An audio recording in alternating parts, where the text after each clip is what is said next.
MCT jabarani filɛbaw ani su kunnafoni bulo ni ye a dayɛlɛlen aw ye bamanankan na sani an ka don kunnafoni kɔnɔ an bɛ aw kulo lasɔmi ni bakurubaw ye.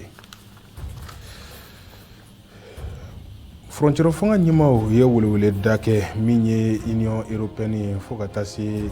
UEMOA ma ale ni ONU u ka se ka jɛ ka fara ɲɔgɔn kan Mali a bɛ gɛlɛya min kɔnɔ ni ka a bɔ a kɔnɔ joona. Kunnafonidilaw u ni jamanaden gansanw ye ɲɔgɔn ye kɛ ni ka kalanbulon dayɛlɛ bi min kɔnɔna na u ye a jira min ye kɛnɛya ko ye k'o ka kɛ bɛɛ lajɛlen ka hakɛ ye wa min ye cɛnimusoya hakɛ ye k'o ka di bɛɛ lajɛlen ma. U ye nin waleya in kɛ bi Alamusa février kalo tile 10. Lamara a fanga bɛ ka dɔgɔya Mali kɔnɔ yan an fɛ yan ka d'a kan an bɛ an ka denmisɛnw ye subahana mansin sanfɛ u bɛ ka waleya minnu kɛ yala lamara a bɛ yen tugun wa ou bien parents u jɔyɔrɔ ye jumɛn de ye a bɛna walawalali sɔrɔ nin bɛɛ lajɛlen na kunnafoni kɔnɔ sɔɔni. Nin waati na an bɛ don kunnafoni kɔnɔ ni ka a walawala aw ye i n'a fɔ n da sera ma cogoya min na bakuruba fɔlɔ la min ye frontière fanga ɲɛmaaw ye u ye weleweleda kɛ min ye Union Européenne na ale ni UEMOA fo ka taa se ONU ma u ka jɛ ka fara ɲɔgɔn kan walasa Mali a bɛ gɛlɛya min kɔnɔ a ka se ka bɔ a kɔnɔ joona. Walasa hali bi ka kunnafoni sɔrɔ nin na Umu Jakite an ka jɛ an k'ale ka ja ninnu lajɛ. Kasarani sigi ka fɔ kumaba mun kun bɛ ani CEDEAO Union Africaine fo ka taa se communauté internationale maaw ni ɲɔgɔn cɛ ni a sigi ka fɔ kɔni kun ye walasa taabolo kuraw olu kɔni bɛ se ka sigi sen na cogoya min na ka sanga ni camancɛ fanga ye ale kɔni baara hukumu ye ni a bɛ fɔ min ma ko mécanisme de concertation a baara kɔni kun ye walasa fɛɛrɛw olu kɔni bɛ se ka tigɛ cogoya min na an ka jamana kɔnɔdenw olu kɔni bɛ se ka lafiya sɔrɔ fo ka taa se communauté internationale olu ka laɲiniw olu bɛ se ka sɔrɔ cogoya min na ni olu kɔni ka laɲini ye ko an ka camancɛ fanga maaw u kɔni ka waati di ni a bɛ fɔ min ma ko chronogramme walasa kalafiliw olu kɔni baaraw olu bɛ se ka daminɛ cogoya min na ka sanga ni olu ye baara in kɔni jɛkulu kun ka ca kosɛbɛ ni y'a ta k'a lajɛ a bɛ fɔ jɛkulu ma ko groupe de dialogue ministériel olu kɔni ka baara kun ye walasa ka kuma ɲɔgɔnya ka o nɔgɔya partout ni ɲɔgɔn cɛ ka sanga ni hakilinaw kɔni ye ani ɲininkali caman ni olu kɔni bilala kɛrɛfɛ ni kɔni a ta k'a lajɛ jɛkulu kɔni kɔnɔna na an ka kɛrɛfɛ jamana caman kɔni b'a kɔnɔna na ni o bɛ tali kɛ Ghana, Mauritanie, Niger, Sénégal, Sierra Leone, Togo fo ka taa se CEDEAO Union Africaine ale ni Nations Unies a jɛkulu kɔni labɛnba o kɔni kun ye an ka minisiri min ka baara ɲɛsilen bɛ ko ka jamanaw olu koɲaw ma ni ale ye Abdoulaye Diop ye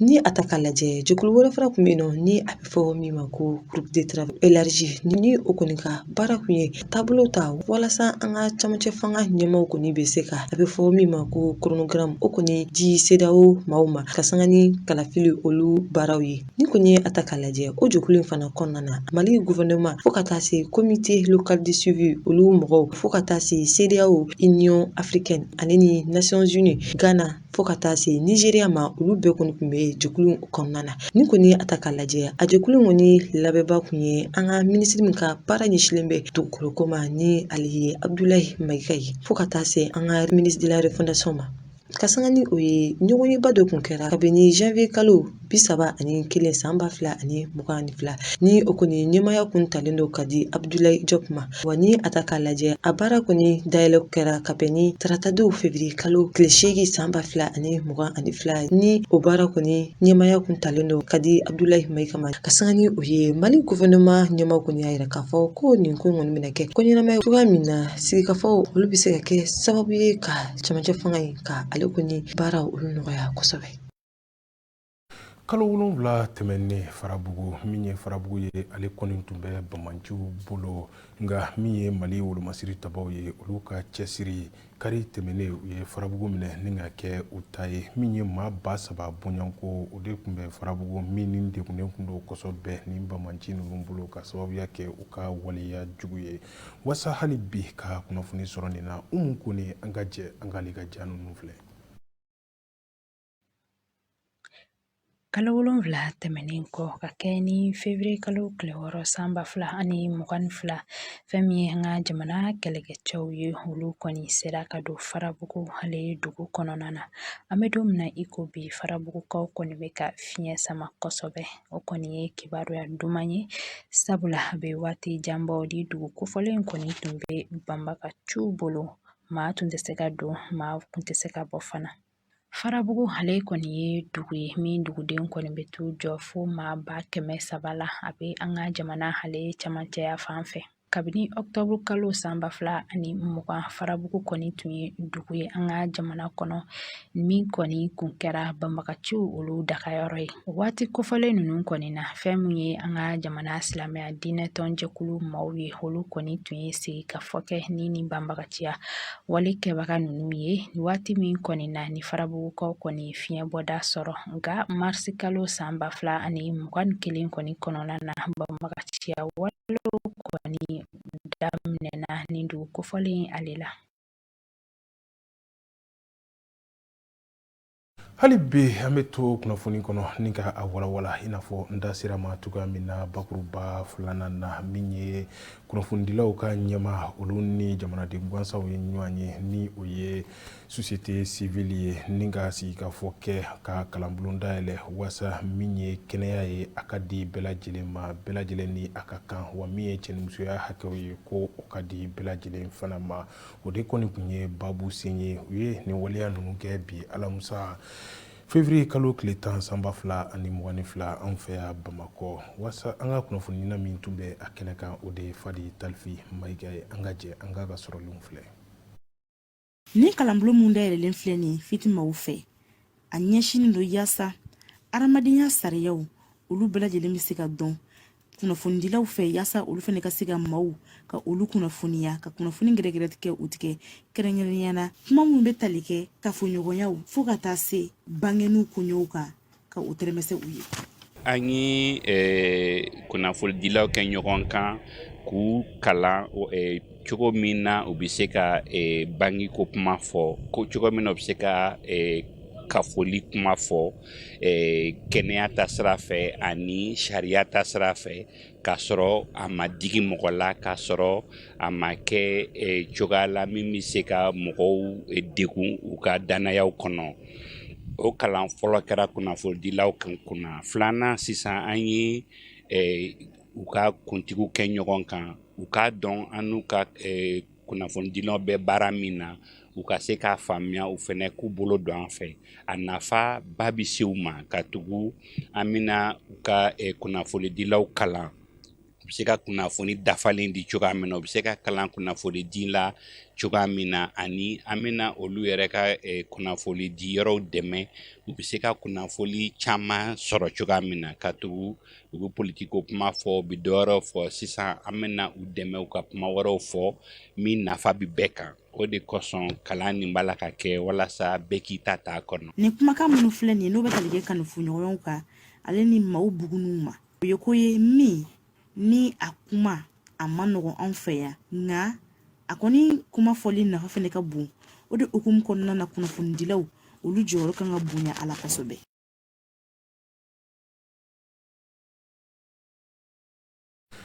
Nin waati na an bɛ taa ni Mali marabolo kunnafoniw ye ni Kanja Tarawele ale ka faralenw ye ɲɔgɔn kan an ka jɛ an ka filɛ. A y'aw bisimila an ka bi marabolo kɔnɔ kibaruw la.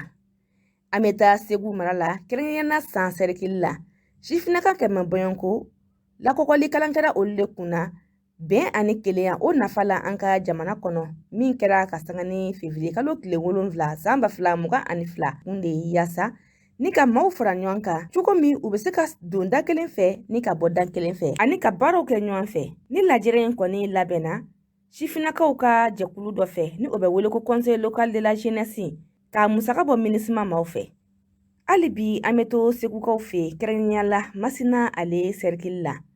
baarabolo dɔ sigilen bɛ bɛn ani kelenya o sinsili kama Masina Sɛrikili la min daminɛna tɛnɛn tɛmɛnen ni a kelen bɛ ni sifinakaw ka jɛkulu ɲɛmaw fo ka taa se musolakaw dugu ɲɛmaw ani lakana jɛkuluw fɛ a kun de yaasa ka maaw lakodɔn ani ka maaw lasɔn k'a sababu kɛ munumunu ye ni kunnafonidiw ye yaasa maaw na se ka don da kelen fɛ ani ka bɔ da kelen fɛ cogo min ani fɛn min ye damatɛmɛ wale ye ka o kɛlɛ ka bɔ an ka jamana kɔnɔ. Masina komini kɔfɛ Gokiri komini fo ka taa se Kolongo komini ma olu kɔni bɛɛ sen bɛ nin baarabolo in na. Baara in lamɛnna baɲumankɛtɔn bɛɛ fɛ min bɛ wele ko ONG Case Sahel ale ni a dɛmɛbagajɔnw. Ka kunnafoniw kuncɛ an bɛ taga Mopti mara la kɛrɛnkɛrɛnnenya la Bankasi ale sɛrikili la fɛn min kɔni ye saɲɔ ye ale sɔngɔ yɛlɛnna ɲina ni a taga lajɛ saɲɔ kilo 100 ni o kun bɛ san salon ni wagati kelen in na sefa wari 3,000 o bɔɲɔnko o kɔni sɔngɔ yɛlɛnna ni ka na sefa wari 5,250 ani 50 o bɔɲɔnko la. Dugudenw ye a yira k'a fɔ ko nin suma sɔngɔ yɛlɛnni ko o kun dɔ kɔni bɔra u ma samiya ɲuman kɛ ɲina fo ka taa se lakanabaliya ale warali ma nin yɔrɔ kofɔlen in na ani CEDEAO jɛkulu fo ka taa se UEMOA jɛkulu ma olu ye ɲangili bere min ta ka an ka jamana sɛgɛrɛ o fana sen bɛ nin suma yɛlɛnni na. Fɛn min ye dugudenw ye u kɔni ye weleweleda bila an ka jamana ɲɛmaaw ye cogo min u kɔni bɛ se ka wuli ni ka fɛɛrɛ kɛ cogo min balo o sɔngɔ na se ka jigin cogo min na Bankasi ale sɛrikili la. O bɛ dan sigi an ka bi marabolo kɔnɔ. Marabolo kunnafoniw tɛmɛnen kɔ an bɛ an kunda kɔ kan kunnafoniw kan ni Fatumata Jallo ale ka faraliw ye ɲɔgɔn kan an ka jɛ an ka o filɛ. An ka bi kɔkan kibaruw la an bɛ an kunda Burkina Faso ale jamana kɔnɔna na. Fintigilakaw ka ɲɛma ale kɔni ye fanga ta arabadon février kalo tile 9. O baara ninnu kɔnɔna na u kɔni colonel major David Kabire ale wuli ni ka Gilbert Ouedraogo ale sigi a nɔ na min ni ale ka baara fanba bɛna boli binganikɛ wale o kɛlɛli ye ka bɔ u ka jamana kɔnɔna na ni ka u ka jamana ka yɛrɛma hɔrɔnya ka o sigi u ma fo ka taa se maa minnu ye u sigiyɔrɔ bila ka sababuya kɛ kɛlɛ ninnu ye olu bɛ se ka segin ka na u faso la cogoya minnu na.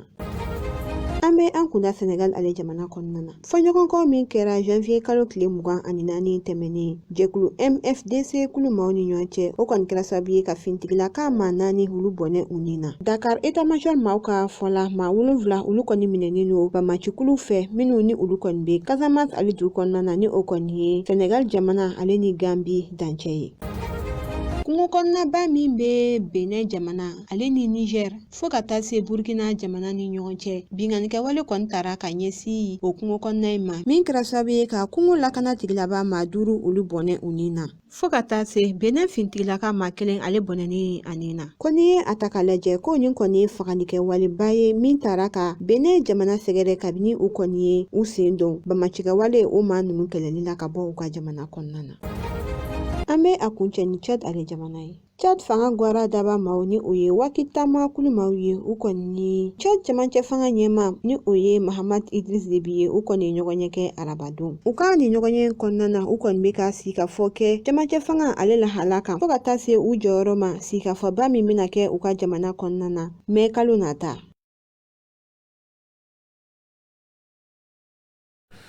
Hali bi an bɛ to kunnafoni kɔnɔ ni ka a walawala min ye a bɛ waati jan bɔ min kɔni ye an ka dumunifɛnw ye Mali kɔnɔ ya dɔ fara bɛ o bɛɛ lajɛlen sɔngɔ kan. Commerçants ka lafasatɔ min bɛ ni a bɛ wele ko Sinako Dɛma ale ɲɛma ni o ye Dantuma Koyita ye ale kɔni y'a jira k'a fɔ ko min ye dɔ faralen dumunifɛnw sɔngɔ kan ko o tɛ CEDEAO ka gɛlɛya sigilen Mali kan ko o kɔni ye banajugu in dɛ nɔ ye min ye Covid ye ni bɛɛ lajɛlen b'a wele ko coronavirus a bɛ kuma an ye an ka jɛ an ka a lamɛn. An kɔni b'a bisigi ni san 30 laban in kɔnɔ anw ka jagokɛlaw ye baara caman kɛ ka an ka jago taa ni ka segin kɛ ani jamana wɛrɛw cɛ minnu tɛ Faransi jamanaw ye ni Chine b'o la ni Dubai b'o la ni Turki b'o la ni Iran b'o la ka taa se Brésil ninnu ni jamana caman ma bon fɛn farala dumunifɛnw sɔngɔ kan faranga tɛ CEDEAO ko dɔrɔn ye faranga ye gɛlɛya min yɛrɛ kɛra Mali la o de y'a to n delila ka fɔ interview dɔ la ni ko CEDEAO ka embargo kɔrɔ minɛn tɛ bɔ Côte d'Ivoire ka don minɛn tɛ bɔ Sénégal ka don minɛn tɛ bɔ Burkina ka don mais anw ka jamana bɛ san 10 bɔ minɛnw bɛ don mais tɔɔrɔ min bɔ anw kan anw ka jamana kɔnɔ yan an ka jamana production malo fanba bɛ bɔ ɲɔnɔmara la rebelle kun bɛ taa an ka mɔgɔw ka malo sɛnɛlen ka da u bɛ taa tasuma dɔ la ka jeni o embargo ka jugu an ka baganw hali o don u y'a bɔ sɔrɔsiw taara an ka baganw minɛ embargo kun bɛ Mali kan ka sɔrɔ a ma se CEDEAO ta ma embargo nana se fo ka na se an ni ma u b'an ka mɔgɔw faga n'aw bɔra ka taa dɔgɔ la u b'aw faga o dɔw bɛ ka dugu dɔw bɔ ngɔrɔ nara kɔfɛlaw la mɔgɔw bɛ ka yira ko ni fitiri kun sela bɛɛ bɛ don ka so kɔnɔ o kuma gɛlɛya dɔ tun bɛ yen gɛlɛyaba bɛ yen et puis ɲinɛ sanji ma ɲa sanji ma bɔli kɛ ɲɔw gɛlɛyara o tɛ embargo ko ye o ye nature yɛrɛ ka ko de mais ani ministre agriculture ma donna ɲɔgɔn na k'a fɔ jamana bɛ se ka fɛn caman kɛ an ka sɛnɛkɛfɛnw komi n y'a fɔ i ye n ka kuma kɔnɔ n ko jiba fila bɛ tɛmɛ an fɛ yan kɛnɛ bɛ yan n'u ye ba don an ka sɛnɛ la kosɛbɛ sɛnɛ kana dan sanji ma ji minnu b'an fɛ yan san nana san mana tilemafɛ contresaison olu ni tilema bɔra o sɛnɛ ka kɛ samiya sɛnɛ ka kɛ n'o kɛra fɛnw tɛna yɛlɛ fɛnw yɛlɛnen don an jɔlen b'a la mais état wulilen bɛ k'i jɔ ka baara caman k'a la conseil malien de prix an yɛrɛ taara rencontre la o don sukaro kun yɛlɛnna f'a sera fo 100 ni caman ma mais an bɛnn'a kan commerçant baw détaillants ani ministère sukaro mali ta o ye 100 ye n b'o kɔfɛ ka na o ye 120 ye bon malo ani malo fan caman bɛ bɔ kɔfɛ de n ye gɛlɛya mun fɔ gɛlɛya tɛ embargo ko gɛlɛya tɛ nin fanga ye gɛlɛya dɔ de tun bɛ yen an bɛ ka vécu o kɔnɔ n'o ye covid gɛlɛyaw ye sinon fɛnw gɛlɛyalen don mais na ala sɔnna transition bɛ ka baara kɛ cogo min na ala sɔnna san wɛrɛ ɲɛkumana b'a sɔrɔ fɛnw nɔgɔyara ka tɛmɛ an bɛ wagati min kan. an bɛ kunnafoni kuncɛ ni bakuruba sabanan ye min ye an kɔni b'a ye subahana mansinw sanfɛ ma denmisɛnw kɔni bɛ wuli ni ka ko dɔw kɛ ni o tɛ fɛn marata ye ka da ka waleya dɔw bɛ u la somɔgɔw kan ka u janto u la u kana bɔ n'a ye kuma tɛ ka taa u yɛrɛ sɔrɔ subahana mansin sanfɛ ni jogo dɔw ye an kɔni bɛ ɲininkali kɛ yala somɔgɔ ninnu u dɛsɛra den ninnu na de wa jamana kɔnɔden dɔw bɛ u hakilinata di an ka kunnafoni nama Kader Ture an ka jɛ an ka olu ka sɔrɔtaw filɛ tɔrɔ misaliya la i n'a fɔ Facebook, WhatsApp, Instagram, TikTok a n'a ɲɔgɔnna caman an ka mara kɛcogow bɛ ka tiɲɛ kunu maracogo minnu kun bɛ di olu lafagɛyara kosɛbɛ ka sangani ni bɔlɔlɔ ninnu kɛ wagati ye ka sanga sɔrɔ den mana ɲɛ u b'a fɔ ba a tiɲɛna u b'a fɔ ba kelen tɛ se ka den éduquer